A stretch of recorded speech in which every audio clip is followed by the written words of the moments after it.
आज की क्लास को हम शुरू करेंगे और स्टार्टिंग की प्रार्थना सैमुअल के साथ करेंगे।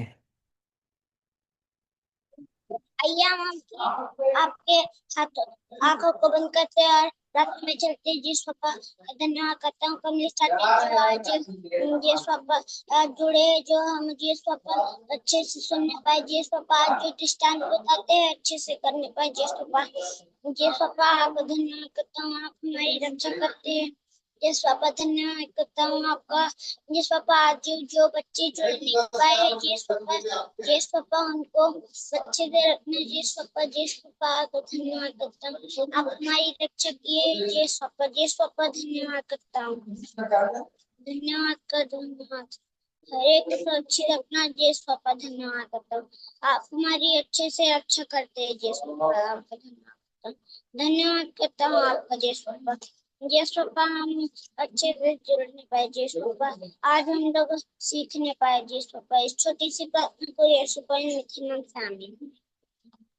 आमेन आमेन। आज हम सीख रहे हैं परमेश्वर किसकी प्रार्थना सुनते हैं। आज का विषय है जो क्या है? परमेश्वर किसकी प्रार्थना सुनते हैं, यीशु मसीह किसकी प्रार्थना सुनते हैं। कौन बताना चाहेगा परमेश्वर किसकी प्रार्थना सुनते हैं? सब बच्चे बताएंगे कुछ ना कुछ। ठीक है, चलो यानी बताओ परमेश्वर किसकी प्रार्थना, यीशु मसीह किसकी प्रार्थना सुनते हैं। हाँ, ऑन करो माइक। जो जो उनकी महिमा करते हैं और जो उनकी बताए हुए उस पे चलते हैं, क्या उस वचन पे। अच्छा, वचन पे चलते हैं, ठीक है, वेरी गुड। और कौन बताएगा परमेश्वर किसकी प्रार्थना हमने सोचा जो जीसस के वचनों को सुनते हैं और सही काम करते हैं और उनकी आज्ञा मानते हैं, उनकी प्रेयर सुनता है। हाँ ठीक है, वेरी गुड। हाँ यशी बताओ। यह परमेश्वर अपने दासों की सुनते हैं जो उनकी आराधना प्रार्थना सच्चाई से करते हैं। ठीक है, सच्चाई से करते हैं उसकी प्रार्थना, परमेश्वर सुनते हैं। पवित्र कुछ बताना चाह रहे हो? हाँ भैया, परमेश्वर उन लोग की प्रार्थना सुनते हैं जो उनके साथ संगति रखते हैं या उनके साथ उनका संबंध अच्छा होता है, जो परमेश्वर को अपना समय देते हैं। ठीक है, जो परमेश्वर को टाइम देता है परमेश्वर उसकी प्रार्थना सुनते हैं। ठीक है, आप सब ने कुछ ना कुछ बताया है। यहोशू और कालेब, आप लोग कुछ बताना चाहते हैं परमेश्वर यीशु मसीह किसकी प्रार्थना सुनते हैं? आप कुछ बोलना चाह रहे हैं आप लोग?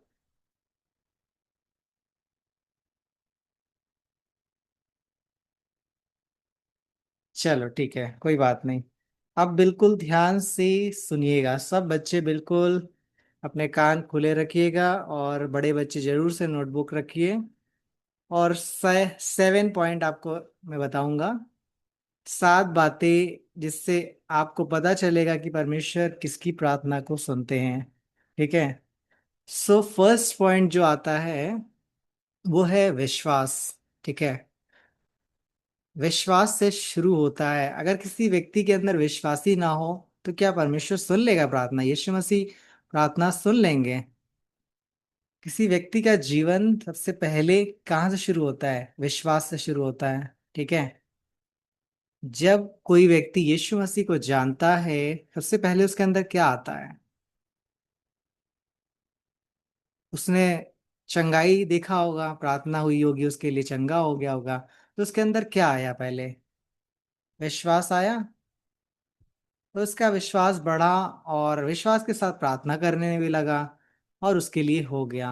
पहला स्टेप क्या है, पहली बात क्या है? परमेश्वर जो है विश्वास की प्रार्थना को सुनता है। ठीक है, जो विश्वास के साथ प्रार्थना करता है परमेश्वर जो है उसकी सुनता है। समझ आ रहा है? बड़े बच्चे जरूर नोट करिए, याकूब 1:6 में लिखा है ये बात। ठीक है,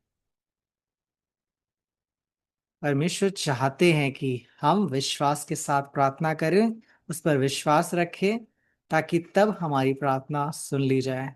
ठीक है, फर्स्ट पॉइंट क्या है? सब बोलेंगे विश्वास। बोलिए। विश्वास। ठीक है।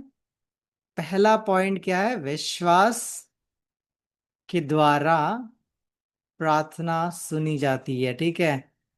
परमेश्वर विश्वास को हमारी देखकर प्रार्थना सुनता है। सो पहला पॉइंट है, किसकी प्रार्थना सुनी जाती है? विश्वास के द्वारा। ठीक है, विश्वास करने वाले व्यक्ति की प्रार्थना सुनी जाती है। नाउ सेकंड पॉइंट है पश्चाताप। ठीक है, पश्चाताप यानी रिपेंट। ठीक है। पश्चाताप मतलब क्या होता है? रिपेंटेंस होता है। आप लोग जरूर सेंटेंस भी लिख लिया करिए, जब आपको मैं बता रहा हूं ना, एक डिक्शनरी के जैसे लिख भी लिया करिए कि पश्चाताप को बोलते क्या है। अभी कोई आपसे पूछे पश्चाताप को इंग्लिश में क्या कहते हैं, तो आपको पता ही ना हो, तो आपको जब कुछ सिखाया जा रहा है तो चुपचाप नोट करिए। ठीक है। सो सेकंड पॉइंट क्या है? पश्चाताप यानी रिपेंटेंस। ठीक है। किसी को पता है रिपेंटेंस क्या होता है? किसे पता है पश्चाताप क्या होता है? किसे किसे पता है? पवित्र को पता है, और किसी को पता है पश्चाताप क्या होता है, रिपेंटेंस क्या होता है? हाँ, पवित्र जरा बताओ क्या होता है। भैया जब इंसान अंदर से अपनी गलतियों को मान लेता है हाँ। और सोचता है कि मैं इसे छोड़ दूंगा और मैं अपने अंदर बदलाव लाऊंगा, तो वो रिपेंटेंस होता है। हाँ। जब उसको अपनी ठीक। गलती समझ में आ रही होती है, वो छोड़ना ठीक चाहता है। ठीक ठीक ठीक, वेरी गुड। हाँ, यशी बताओ क्या होता है रिपेंटेंस। यशी। भैया जो अपनी गलतियों को मान लेता है और उसके लिए पश्चाताप करता है, मतलब जो अपनी गलती को मान लेता है और उसके लिए प्रार्थना करता है कि मतलब अरे मतलब क्या? जो अपनी गलतियों को मान लेता है, यीशु मसीह के सामने माफी मांगता है, माफी वो मांगता है पश्चाताप तो कर जाता है उसके बस। ठीक है, चलो। ठीक है। सो सेकंड पॉइंट क्या है? पश्चाताप। अगर कोई व्यक्ति बहुत ज्यादा पाप में जीवन बिता रहा है, बार बार वही गलती कर रहा है, बार बार झूठ बोल रहा है, बार बार किसी का अनादर कर रहा है, मम्मी पापा का कहना नहीं सुन रहा है, क्या उस बच्चे की प्रार्थना सुनी जाएगी? नहीं सुनी जाएगी। ठीक है। अगर आप पाप में जीवन बिता रहे हो, आप मम्मी पापा का आदर नहीं कर रहे हो, और आप सोच रहे हो कि जीसस से मैं प्रार्थना करूं और जीसस हमारी प्रार्थना सुन ले, तो ऐसा नहीं होगा। पहले आप आदर करना शुरू करिए, पश्चाताप करिए, अपनी गलतियों के लिए सॉरी बोलिए, तब प्रार्थना करिए। जीसस आपकी प्रार्थना को जरूर सुनेंगे, और आप जो कुछ प्रभु से मांगेंगे वो आपको जरूर देंगे। ठीक है। सो सेकंड पॉइंट क्या है? पश्चाताप करना बहुत जरूरी है। पश्चाताप करने वाले व्यक्ति की प्रार्थना, पश्चाताप करने वाले बच्चे की प्रार्थना सुनी जाती है। ठीक है। सो थर्ड पॉइंट क्या है? तीसरे पॉइंट क्या है? परमेश्वर की इच्छा के अनुसार। ठीक है। हमारी तो बहुत सारी इच्छा होती है कि मुझे बंगला मिल जाए, कार मिल जाए, गेम मिल जाए, साइकिल मिल जाए, हमारी इच्छा के अनुसार। ठीक है। ठीक है, हमारी इच्छा क्या है? हाँ, अपनी इच्छा के अनुसार परमेश्वर से, यीशु मसीह से मांगते हैं ना। कई बार हम सोचते हैं कि हमारी जरूरत पूरी हो, क्या उस चीज से प्रभु को महिमा मिलती है? नहीं मिलती है ना। तो परमेश्वर देता भी नहीं है कई बार, ना, देता ही नहीं है। सो थर्ड पॉइंट क्या है? परमेश्वर की इच्छा के अनुसार होना चाहिए। जब आप प्रार्थना करते हो, प्रभु आप मुझे इस चीज की जरूरत है, प्रभु आप दे दीजिए, ताकि मैं इस चीज के द्वारा प्रभु आपकी महिमा को बढ़ाऊंगा, आपके नाम को ऊंचा उठाऊंगा। प्रभु मुझे आ, अच्छी बाइबल की जरूरत है, प्रभु मुझे अच्छे दोस्त की जरूरत है ना। हर चीज की छोटी छोटी जरूरत होती है हमारे जीवन में, ताकि उस चीज के द्वारा हम परमेश्वर को महिमा दें। ठीक है। अगर आप उस चीज को नहीं पूरा कर रहे हो, तो परमेश्वर वो चीज नहीं देता है। ठीक है। तो हम जब भी प्रार्थना करें, प्रभु से बोले, प्रभु ये आपकी इच्छा है तो मेरे लिए जरूर हो, जो मैं आपसे मांग रहा हूँ प्रभु मेरे लिए हो जाए। ठीक है। सो तीसरा पॉइंट क्या आपने सीखा? जो परमेश्वर की इच्छा के अनुसार मांगता है उसके लिए होता है। ठीक है। आप वचन लिख सकते हैं, 1 जॉन 5:14। पहला यूहन्ना 5 का 14। ठीक है, वहां पर वचन दिया गया है जो परमेश्वर की इच्छा के अनुसार मांगता है। समझ आ रहा है? नाउ फोर्थ पॉइंट क्या है? फोर्थ पॉइंट है ओबीडियंस। ओबीडियंस मतलब पता है आपको क्या होता है? हाँ, क्या होता है बताओ जरा। भैया, आज्ञाकारिता। हाँ, वेरी गुड। ठीक है, ओबीडियंस क्या होता है? फोर्थ पॉइंट आपने सीखा, आज्ञाकारिता। मोस्ट इंपॉर्टेंट पॉइंट ये भी है। ठीक है, बिना आज्ञाकारिता के आप कोई आशीष नहीं पा सकते हो परमेश्वर से। ये जो 7 पॉइंट आप सुन रहे हो, बिल्कुल कान खोल के सुनो, क्योंकि आप पूरी लाइफ प्रार्थना प्रभु से करोगे ना। जब आप बड़े हो रहे हो, आपको हर एक चीजों की नीड होगी, आप प्रार्थना करोगे, लेकिन आपको पता ही नहीं होगा कि परमेश्वर कैसी प्रार्थना सुनता है। तो आप तो फालतू की प्रार्थना करोगे, परमेश्वर सुनेगा ही नहीं, है ना। तो जब आपको ये सिखाया जा रहा है तो बिल्कुल ध्यान से सुनिए इस बात को। फोर्थ पॉइंट क्या है? आज्ञाकारिता, यानी ओबीडियंस।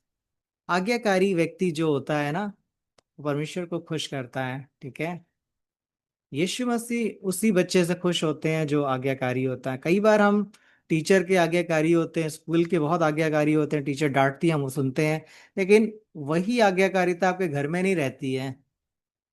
सेम आज्ञाकारिता आपके घर में नहीं है, आप लड़ रहे हो मम्मी पापा से, आप बिल्कुल आज्ञाकारी नहीं हो। आप इस बात को हमेशा नोटिस करिए, अपने जीवन में चेक करिए अपने आप को। टीचर तो आपको डांट दे रही है, आप बड़े अच्छे से सुन ले रहे हो, डर डर है आपके टीचर का, स्कूल के टीचर का, लेकिन आपके मम्मी पापा का बिल्कुल डर ही नहीं है, जीरो डर है। बहस कर रहे हो, लड़ रहे हो, हर चीजों की जिद कर रहे हो, तो आपकी आज्ञाकारिता तो खत्म हो गई ना घर में, है ना। तो ऐसा नहीं है कि आप स्कूल के टीचर के आज्ञाकारी हो, माता पिता के आज्ञाकारी है ही नहीं, या मैं आपको सिखा रहा हूँ, आपको कुछ बोल रहा हूँ, आप मेरे आज्ञाकारी हो ही नहीं। तो परमेश्वर प्रार्थना नहीं सुनता है। आप छोटी छोटी चीजों के लिए आज्ञाकारी हो जाइए। समझ आ रहा? एक गिलास पानी मम्मी पापा मांग रहे हैं, देख चुपचाप ला के दीजिए। चुपचाप कुछ छोटा सा काम दिया, चुपचाप कर दीजिए। अगर आप नहीं करोगे ये छोटे छोटे काम, तो आज्ञाकारिता नहीं है आपके अंदर बिल्कुल। आप सोच रहे हो जीसस आपकी जरूरत को पूरा करे, आपके अच्छे नंबर आ जाए, तो नहीं होगा। आप छोटी छोटी गलतियां जो है ना, आपको नुकसान पहुंचाएगी, आप प्रभु से पा नहीं पाओगे। तो फोर्थ पॉइंट क्या है? आज्ञाकारिता बहुत जरूरी है। समझ आ रहा है? बिल्कुल ध्यान से सुनिए। सो पांचवा पॉइंट है सच्चा मन होना जरूरी है। कई लोगों का मन जो होता है ना, अंदर कुछ और चल रहा होता है, बाहर कुछ और दिखता है ना। एक सच्चा मन, प्योर हार्ट वाला मन जो होता है ना, परमेश्वर को खुश करता है। कई बार लोग अंदर से बहुत प्यार दिखाते, बाहर से बहुत प्यार दिखाते हैं, लेकिन अंदर नफरत रहती है लोगों के लिए। ये भी होता है। समझ आ रहा है? कई बार ऐसा होता है लोगों के जीवन में। कई बार अंदर सच्चे मन से नहीं प्रभु से प्यार करते, बाहर दिखाते, हाँ मैं यीशु मसीह के लिए तो जान दे सकता हूँ। टाइम तो दे नहीं रहे हो, जान कैसे दे दोगे? हाँ, प्रार्थना के लिए टाइम तो दे नहीं पा रहे हो जीसस को, कहते हो जान दे देंगे। पहले प्रार्थना के लिए तो समय निकालो। तो सच्चे मन से बहुत से लोग प्रभु के लिए नहीं करते, है ना। तो यीशु मसीह उसी व्यक्ति की प्रार्थना सुनते हैं, उसी बच्चे की प्रार्थना सुनते हैं जो सच्चे मन से पुकारता है यीशु मसीह को। ठीक है, प्योर हार्ट से। बहुत से लोगों का हार्ट प्योर नहीं होता है। ठीक है, बाहर से दिखता है बहुत प्योर है, बहुत सही बच्चे हैं, लेकिन नहीं, अंदर क्या चल रहा होता है वो तो यीशु मसीह को पता है, कोई दूसरा नहीं जान सकता ना। तो जब भी आप प्रार्थना करें, अपने शुद्ध मन से प्रार्थना करें, आपके अंदर कोई गलती ना हो, आपके अंदर कोई पाप ना हो, प्योर हार्ट के साथ प्रार्थना करें, ताकि आपकी प्रार्थना सुनी जाए। ठीक है, समझ आ रहा है? केवल आपके शब्द नहीं है कि आपने शब्द बोला, बहुत अच्छे दिख रहे हो, आप बड़े आदर करने वाले बच्चे हो, बहुत प्यार करने वाले बच्चे हो, नहीं। बहुत से मीठे मीठे लोग शब्द बोलते हैं, लेकिन क्या उससे पता चल जाता है क्या कि बहुत आज्ञाकारी व्यक्ति है? नहीं, किसी के शब्दों से आप नहीं पता कर सकते हो। बहुत से लोग आपके सामने मीठी मीठी बातें करेंगे, लेकिन पीछे कुछ और कर डालेंगे। तो ये भी हो जाता है। तो इसलिए सच्चे मन से प्रार्थना करिए, प्रभु आपकी जरूर प्रार्थना को सुनते हैं। समझ आ रहा है? पांचवा पॉइंट आपने क्या सीखा? योर हार्ट के द्वारा सच्चे मन से जो पुकारता है यीशु मसीह उसकी प्रार्थना सुनते हैं। नाउ सिक्स पॉइंट है नम्रता। नम्रता यानी इंग्लिश में क्या कहते हैं? ह्यूमिलिटी। ठीक है, नम्र हृदय। नम्रता बहुत ज्यादा जरूरी है। सिक्स पॉइंट क्या है? जो नम्र होकर प्रार्थना करते हैं परमेश्वर उनकी प्रार्थना को सुनता है। ठीक है, आपको पता है वो जो नामान कोढ़ी था, जैसे ही वो नम्र हुआ चंगा हो गया। ठीक है, नामान कैसे चंगा हुआ था? जैसे ही वो नम्र हुआ। ठीक है, उसके अंदर ह्यूमिलिटी आ गई यानी नम्रता आ गई, वो चंगा हो गया। उसके अंदर पहले क्या था? घमंड था, मैं तो कमांडर हूं, मैं बहुत पैसे वाला व्यक्ति हूं, मैं क्यों झुकूंगा। लेकिन जैसे ही उसका घमंड खत्म हुआ उसके अंदर नम्रता आई और वो चंगा हो गया, है ना। तो नम्र व्यक्ति की पहले प्रार्थना सुनी जाती है, घमंड करने वाले व्यक्ति की नहीं सुनी जाती है। समझ आ रहा है? नम्रता जो होती है यीशु मसीह को खुश करती है। अगर आपके अंदर नम्रता है, दीनता है ना, आप बहुत नम्र व्यक्ति हो, किसी से लड़ाई नहीं करते हो, झगड़ा नहीं करते हो, किसी बात पे सहन कर लेते हो, परमेश्वर आपकी प्रार्थना को सुनेगा। ठीक है। नाउ सेवेंथ पॉइंट है, लास्ट पॉइंट। ठीक है, लास्ट पॉइंट है थैंक्स गिविंग। क्या होता है थैंक्स गिविंग? कभी आपने सुना है थैंक्स गिविंग? यानी धन्यवाद। ठीक है, धन्यवाद देना बहुत जरूरी है। आपने वचन में सुना होगा कि हर बातों में क्या करो? यीशु मसीह को धन्यवाद दो। यही पिता की इच्छा है ना। कई बार हमें बहुत सी चीजें मिल जाती है और हम भूल जाते हैं यीशु मसीह को, कि मिला तो है लेकिन हमने थैंक यू तो बोला नहीं। आपको छोटी छोटी चीजें बहुत सी ऐसी मिल जाती है लेकिन आप थैंक यू बोलना तो दूर, बोलते ही नहीं हो ना।